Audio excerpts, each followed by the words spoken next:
Olá pessoal, hoje a aula é sobre movimento circular. Vamos lá, vou pegar aqui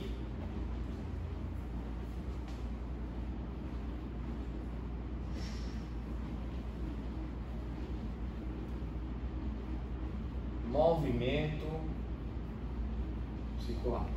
É óbvio que o movimento circular ele está no nosso dia a dia, enquadrado em diversas circunstâncias. Lá atrás, desde a invenção da roda, começamos o movimento circular.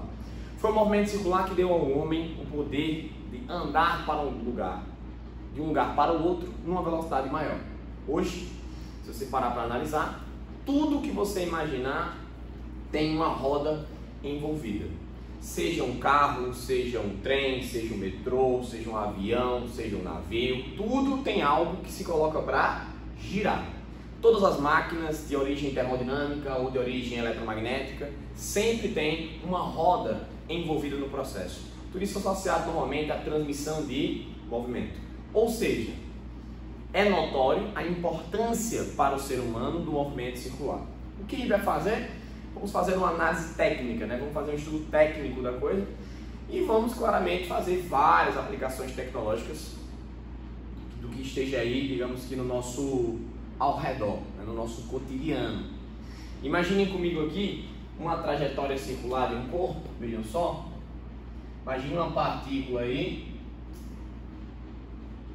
que está em movimento circular, ó, saindo desta posiçãozinha aqui para essa posiçãozinha aqui.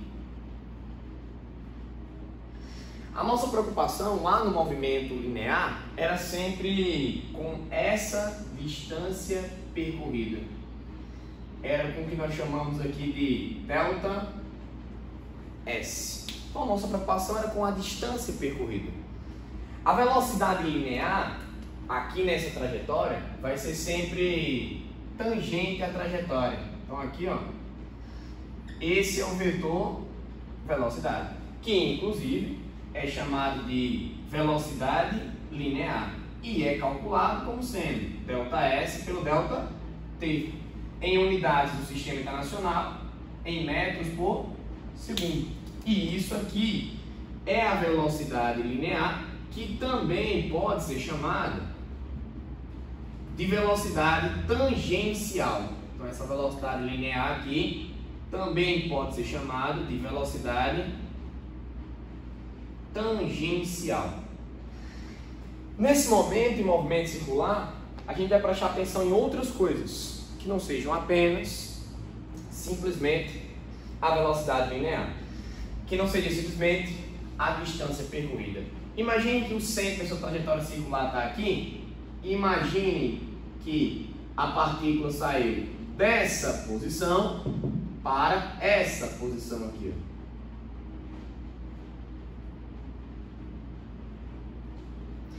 Além de uma distância percorrida, vocês vão ficar atentos ao ângulo que está sendo percorrido. Percebam que o ângulo está sendo percorrido aqui agora. Então, além de uma variação de espaço linear, vai haver uma relação aí com o espaço angular. Nós vamos prestar atenção agora na distância percorrida e no ângulo percorrido. Percebam que como essa trajetória circular, ela tem aqui um raio R. De forma específica, o movimento circular que nós vamos estudar agora é um movimento circular e uniforme. É onde o módulo da velocidade, o valor da velocidade permanece constante. Então, o valor dessa velocidade vai permanecer constante. Você vai percorrer distâncias iguais em tempos iguais. Mas se você está percorrendo distâncias iguais em tempos iguais, então você também está percorrendo ângulos iguais em tempos iguais. Surge um novo conceito para a gente, que é o conceito de velocidade angular.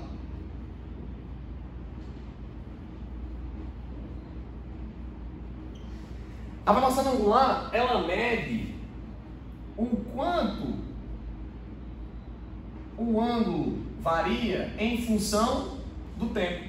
Em unidades do sistema internacional, temos aqui radianos por segundo. Professor, mas ângulo não poderia ser dado em grau? Poderia, mas aqui a gente vai usar em radianos. E eu não posso esquecer, obviamente, que 2π radianos representa exatamente 360 graus.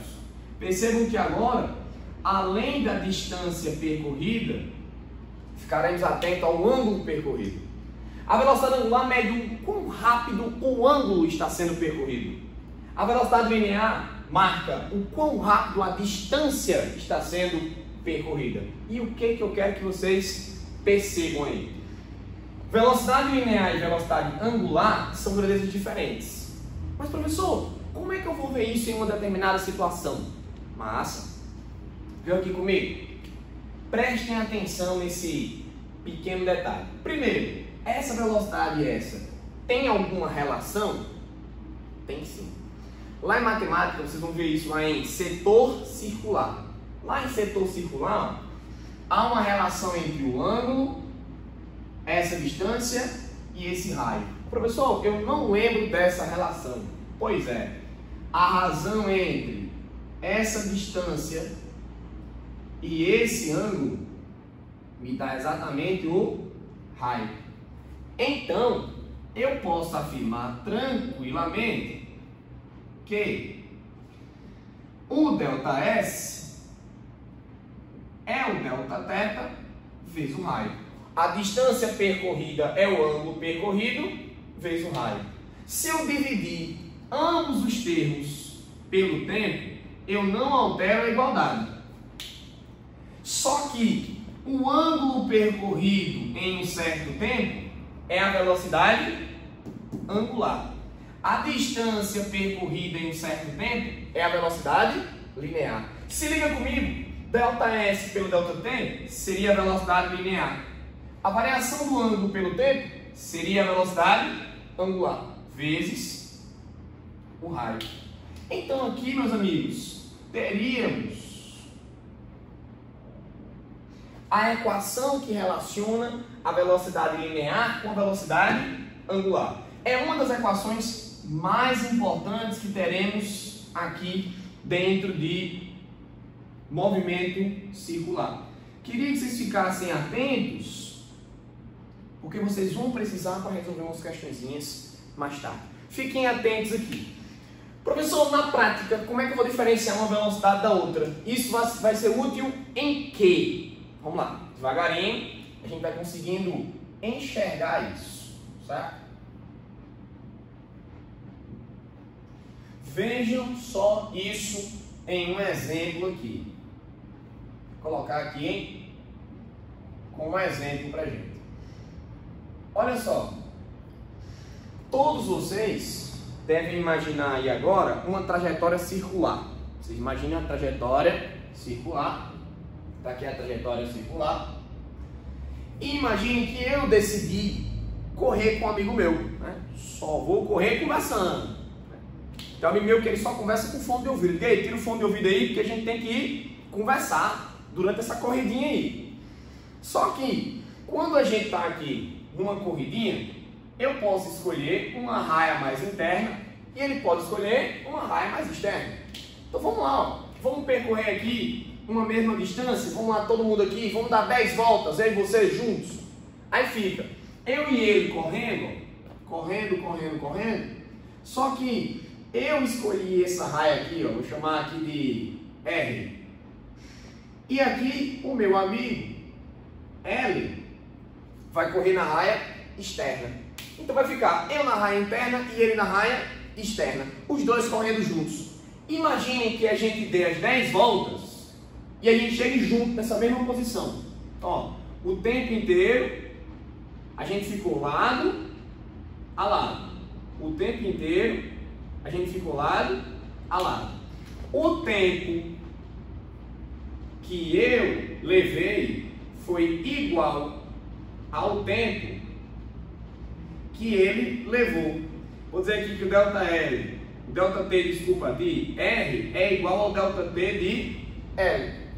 O intervalo de tempo gasto na trajetória inteira foi exatamente o mesmo. Eu pergunto, quem percorreu a maior distância?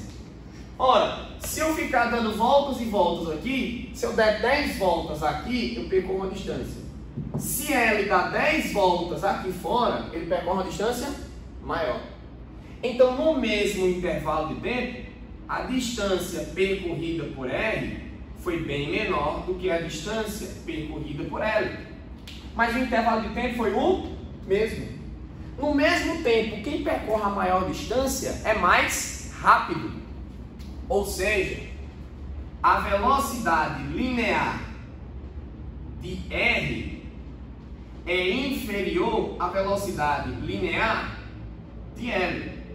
Professor, não tinha outro jeito de analisar isso não? Tinha. Vejam só. Você podia ter visto assim também, ó.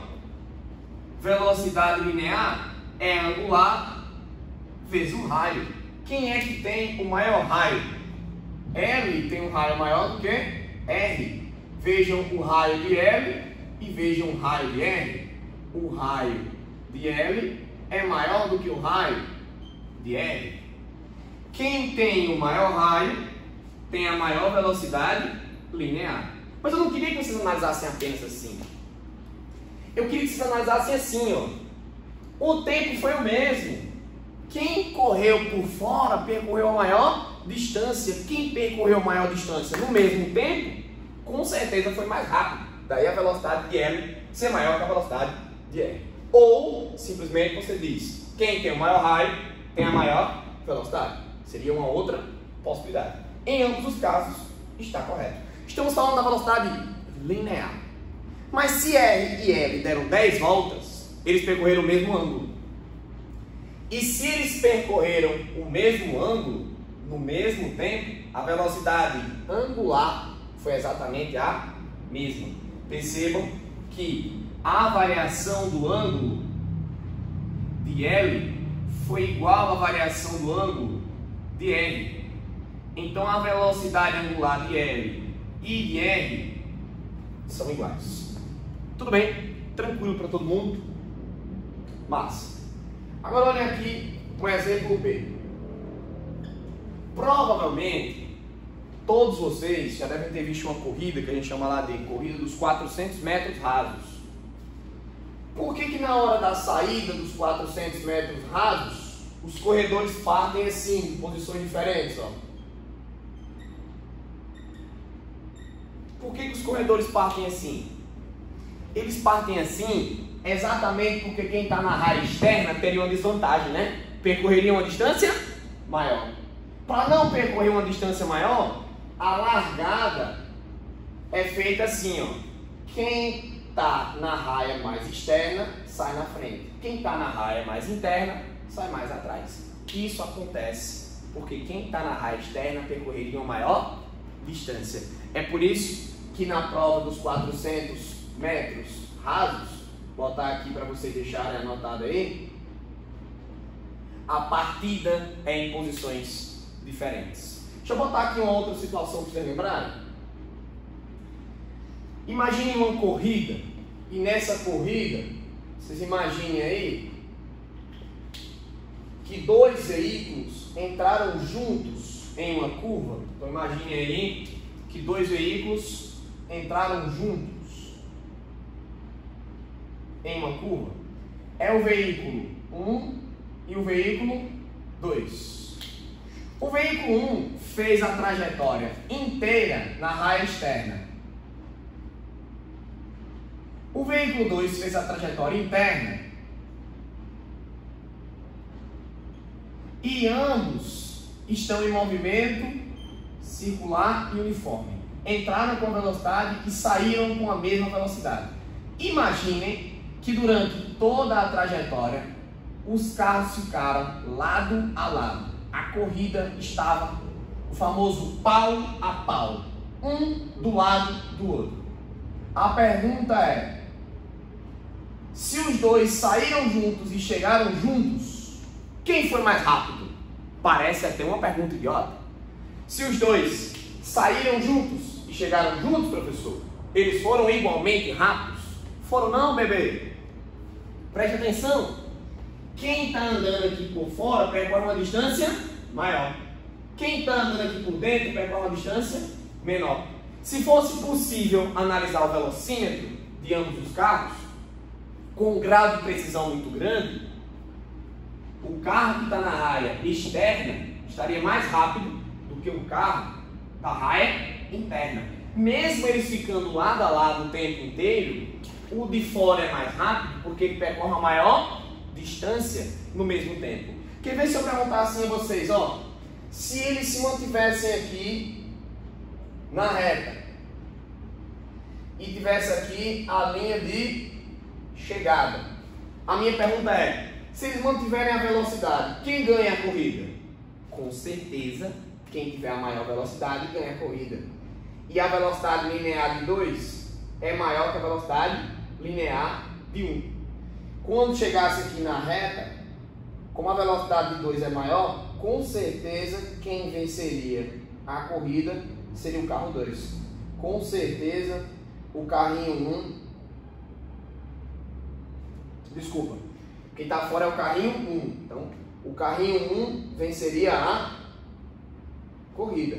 E aqui, ó, é a velocidade de 1 que é maior que a velocidade de 2. Então, ó, quem está fora percorre a maior distância e é mais rápido. Então, é a velocidade de 1 que está aqui fora, que é maior que a de 2 que está aqui dentro.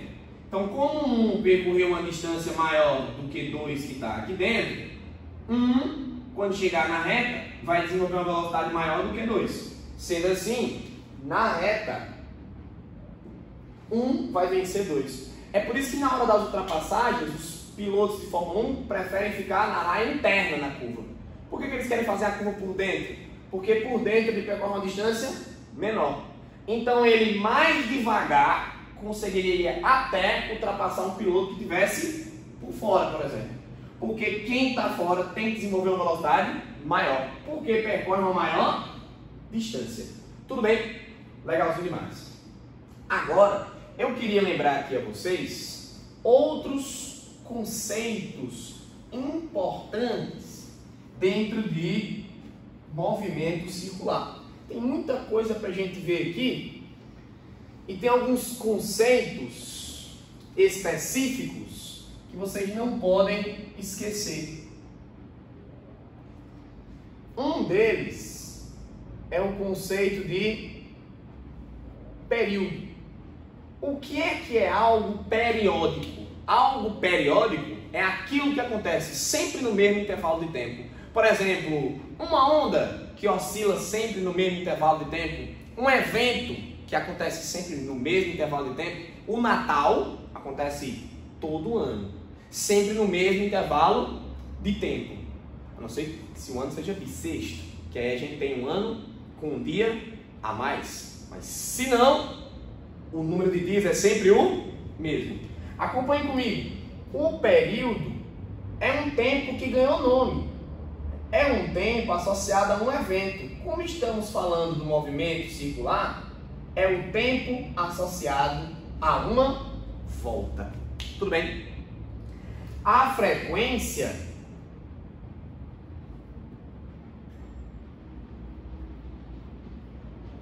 representada pela letra F, com certeza todo mundo já ouviu falar. Seja a frequência de um carro, seja a frequência cardíaca, seja a frequência com que você vai à escola. A frequência, ela representa um número de acontecimentos por unidade de tempo. Vocês imaginarem, na Salgado Filho tem um número de veículos passando em um certo intervalo de tempo. Dizemos que é a frequência com que os veículos passam ali na Salgado Filho, ali naquela rua específica. Então a frequência, ela sempre representa um número de eventos que acontecem em um certo intervalo de tempo. No caso do assunto em questão, o número de eventos são o número de voltas. Então, para a gente aqui, isso aqui, ó, é o número de voltas que acontecem em certo intervalo de tempo. No caso, por exemplo, da frequência cardíaca, é o número de batimentos por minuto. Por exemplo, são 120 BPM. São 120. batidas por minuto. Isso é uma frequência, a frequência dos batimentos cardíacos. Aqui, a frequência é a frequência com que se dão as voltas, é a frequência das rotações. Por exemplo, a unidade de medida aqui pode ser RPS, representa rotação por segundo. Pode ser, por exemplo, o nome de uma banda, RPM. E o nome da banda é revoluções por minuto, que é a unidade de frequência, RPM, que seria rotações por minuto. Isso também representa a unidade de frequência. Só que no movimento circular uniforme, o que é que nós temos? Cada volta é dada em um período. Uma volta, um período. 2 voltas, 2 períodos. 10 voltas, 10 períodos. Isso significa que se acontecerem N voltas, vão ter N períodos. Ou seja, a proporção é sempre de uma volta para cada um período. Essa seria a equação que define o período em função da frequência. A unidade de medida do sistema internacional seria por segundo. A unidade de medida de F seria segundo a menos 1. Para homenagear um cara chamado Hertz, que fez grandes estudos, inclusive descobriu o efeito fotoelétrico, homenagearam ele com a unidade de medida. E aí Hertz passou a ser segundo a menos 1. Então, rotações por segundo, batidas por segundo, acontecimentos por segundo, passaram a ser chamados de Hertz. Tudo bem? Tranquilo demais? Então aqui nós temos a frequência. Atenção! Pode acontecer de uma questão estar falando de velocidade angular e você ouvir lá ele colocar frequência angular. Então olha só, frequência é F, frequência angular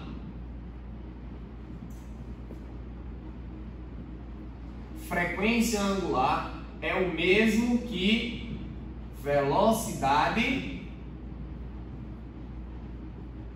angular. Ou seja,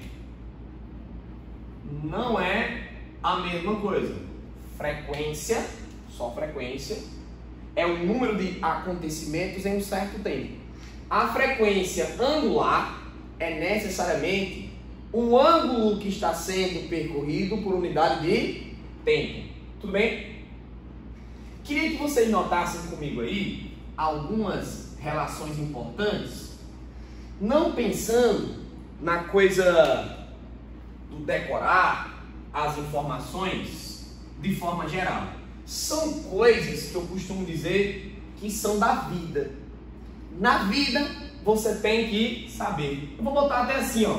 Na vida eu tenho que saber. O que, por exemplo, professor? Eu tenho que conhecer o famoso relógio analógico. Você tem que saber como é que funciona um relógio analógico.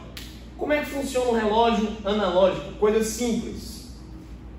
Quanto tempo o ponteiro dos segundos leva para dar uma volta no relógio? Em qualquer lugar do planeta, o ponteiro dos segundos dá uma volta em 60 segundos. Por isso, o período do ponteiro dos segundos é 60 segundos. O ponteiro dos segundos vai dar uma volta em quanto tempo? Ele vai dar uma volta em 60 segundos. Essa é a frequência do ponteiro dos segundos. Qual é a velocidade angular do ponteiro dos segundos? Olha, ele dá uma volta em 60 segundos. Uma volta aqui em ângulo. 360 graus, né, professor? Em ângulo é 2π, para botar em radianos, que a gente usa sempre no sistema internacional. Então, são 2 π radianos a cada 60 segundos. Tudo bem? Perfeito. Vamos que vamos. Imagine agora o ponteiro dos minutos. Período do ponteiro dos minutos é 60 minutos. A frequência do ponteiro dos minutos é uma volta a cada 60 minutos. A velocidade angular do ponteiro dos minutos é uma volta em ângulo 2 π radianos a cada 60 minutos. Tudo bem? Como é que seria para o ponteiro das horas? O período do ponteiro das horas seria uma volta a cada 12 horas. Então a frequência do ponteiro das horas é 2. Desculpa. Vai ser uma volta a cada 12 horas. A velocidade angular do ponteiro das horas vai ser 2 π radianos a cada 12 horas. Isso é informação importante e você tem que saber. A outra informação importante são as informações sobre a Terra. A Terra e os satélites geoestacionários, anota aí, satélite geoestacionário, que está estacionário em relação à Terra, dão uma volta em quanto tempo? Dão uma volta em 24 horas. Qual é a frequência da Terra? Ora, gente, é uma volta a cada 24 horas. São informações que você tem que saber, você sabe disso. A velocidade angular da Terra é uma volta que é 2 π em ângulo a cada 24 horas. Se você parar para analisar aqui, a Terra girando, olha só, se a gente para analisar aqui a Terra girando,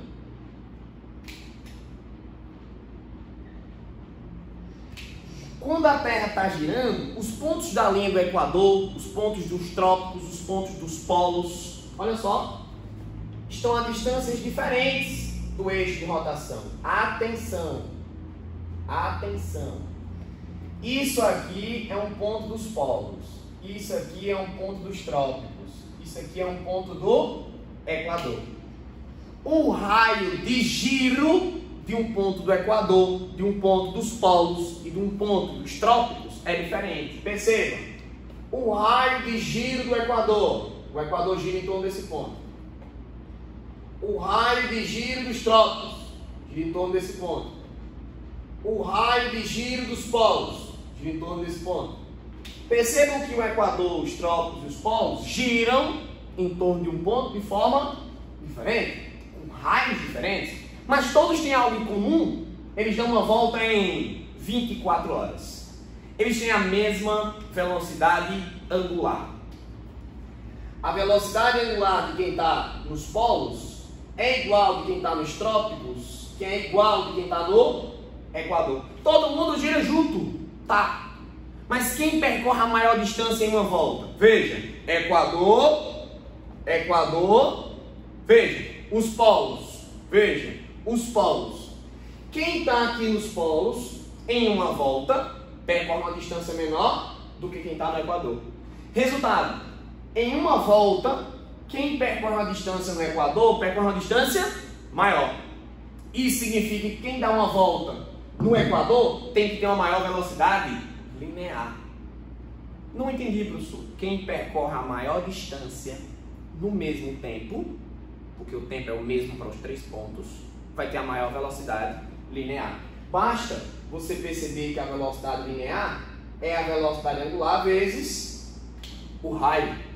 Isso também seria uma saída. Se a velocidade angular é a mesma, quem tem a maior velocidade linear é quem tem maior raio. Resultado, meus queridos. A velocidade linear do Equador é maior do que a linear dos trópicos, que é maior que a linear dos polos. Esse é um dos motivos para fazer lançamento de projéteis de pontos próximos à linha do Equador. A NASA tem diversos pontos próximos à linha do Equador. São dois motivos. Um ligado à gravidade, que a gente discute depois, e um ligado à velocidade. Você já sai com mais energia cinética se você sair da linha do Equador, porque a velocidade no Equador é maior. Tudo bem? Senhoras e senhores, nós vamos ficando por aqui. Então, essa é a primeira etapa da nossa aula de movimento circular. Valeu, galera!